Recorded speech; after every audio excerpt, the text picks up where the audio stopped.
At the upcoming Emmys, who's going to win Best Drama Actor and Best Drama Actress? I don't know, but these two probably do. Anne Thompson from Indiewire, Pete Hammond from Deadline Hollywood. I'm Tom O'Neill from Gold Derby. And who wins Drama Actress? Let's start there. We're going to go with Drama Actress first. Most of the experts are picking. I have Best Actor up here. We can start with Best Actor. I am going to let Pete start. Okay, well, I think Elisabeth Moss, because it's her time. And The Handmaid's Tale is going to win something, and it's going to win that. And she's very well liked. She's on the top show stop right circuit. there. She's very well liked. Why has she always lost? She's lost for Mad Men. Why She's lost did the top of the. everybody always lose on Mad Men? As you recall, that no actor, even in a guest category, won an Emmy until Jon Hamm finally pulled it off, only because it was the last season and they knew it was the last shot. She should have won, but there was some jinx against Mad Men actors. Okay. I think in this case, she's been all over the place with this, and I think she's got a real shot. Now, there is definite competition. Claire Foy. Claire Foy is the competition, and Claire Foy could win. And I think it's a very, very close race between the two of them. I think so, too. It's a class act, English actress, you know, carrying this thing by herself with, you know, young queen, problems with husband and sister, and carrying the weight of the empire. She does a great job, and I think so does Elisabeth Moss, but I think it's a close race. And I have a feeling more people have seen The Crown than have seen Handmaid's Tale, actually. So it could come down to the numbers. We're talking about 21 Netflix versus thousand, you know, well, not, how many are in the actors branch? About 2,500. Right? About 2,500.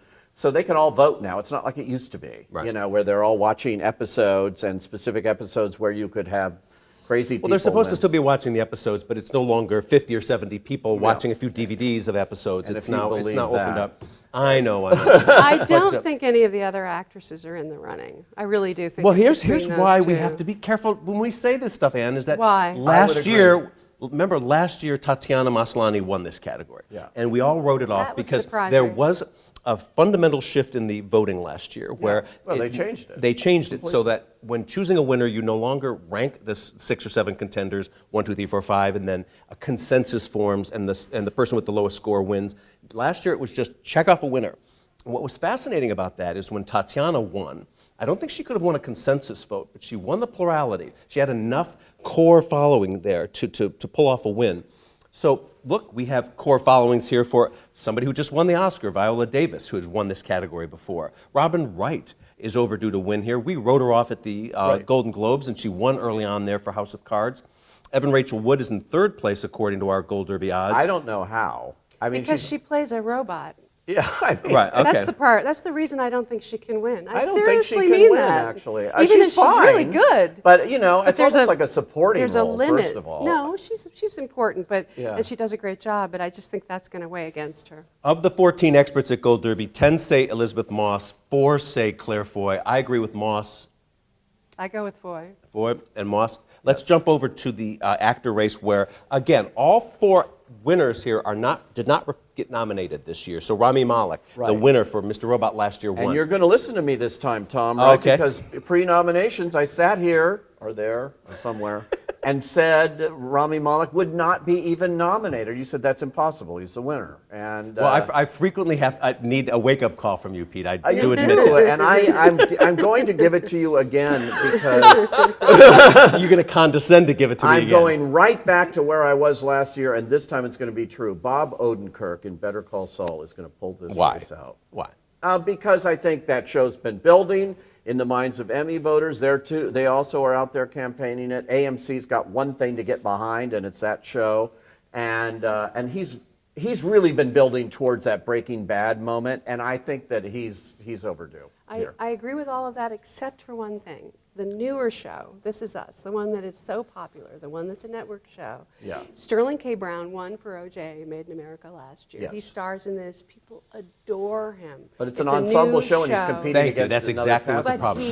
But he's the lead. He's But the one he's who's got going Milo. I don't think anyone's going to vote for that guy. It's Milo gonna be Milo, him. no, that's, It's going to be Sterling K. Somebody Brown. voted for him to get him in there as a Right, surprise right. Why do nomination. you think they split then? Is that what you're saying? I think when you have two like that, they can very well split among fans of that show. And a lot of people love Milo. Don't get it No, wrong. That I'm is not that is saying true. they The don't. fact that he's on this list should be a warning shot to you. Under the old voting system, if you were nominated against a co-star like Lorraine Bracco, if you were Edie Falco on The Sopranos, it would help you because the judges would see 2 performances by Edie Falco on the 2 submissions.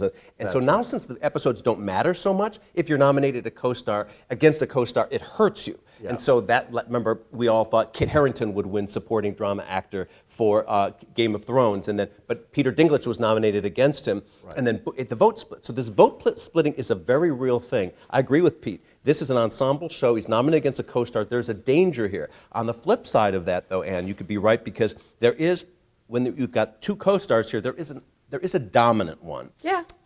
Sterling. And let's put it another way, as carefully as I can. They may lean into the fact that they want some African American people to win. Well, maybe. I don't think it's as much a problem in the Emmys as it is in the Oscars and that mindset because they voted so many people of color and diversity that the Academy doesn't have that problem, really. This year it's a little less than it was last year. Last year was all over the map. And people remember him winning for OJ, by the way. Of course, I don't think that matters with Emmys. They tend to, once they start to vote for somebody, They get people to win over and over they and over tend to again. vote for the same people. And then once you Right. start to lose, you lose over and over, which brings me to Kevin Spacey, who is now at number 5 for him. He's never won an Emmy for anything, although he's getting some special Emmy from the International Emmys or something. I was a little surprised that House of Cards did as well as it did. Yeah, because you think it was sort of actually is old. sort of fading. I think It's so. really losing momentum. It doesn't feel like it has the energy and buzz They that can't it did compete with the before. real thing. They lost their showrunner, Bo Willimon, and it isn't as good. I'm sorry. But And they can't compete with real life here. I mean, it's Exactly. But there is a favoritism toward film stars at the Emmys all the time. We see it here, and we've got Oscar winners here. We've got Anthony Hopkins, Oscar winner, double Oscar winner for Kevin Spacey. With this new voting, I think Kevin could win. My prediction is Bob Odenkirk. I agree with you in that Sterling is very close behind him. I think we're sizing up the race right, but I worry about Kevin Spacey. Well, I think it could Hopkins happen. is the vote. I predicted that he would get into He the should be race. supporting. I don't understand why he's best Well, actor. because he's entered in the lead actor, and if Anthony Hopkins is on the ballot at Emmys, where he hasn't played much, they're going to nominate him. He was That kind of not a supporting in surprise. Silence of the Lambs, too, and that didn't hurt him at the Oscars. Yeah, but he was lead actor there. He's following his own strategies of being in the lead category for a supporting performance. So forget what we say. What do you say? Give us your prediction at Gold Derby and set us straight right now.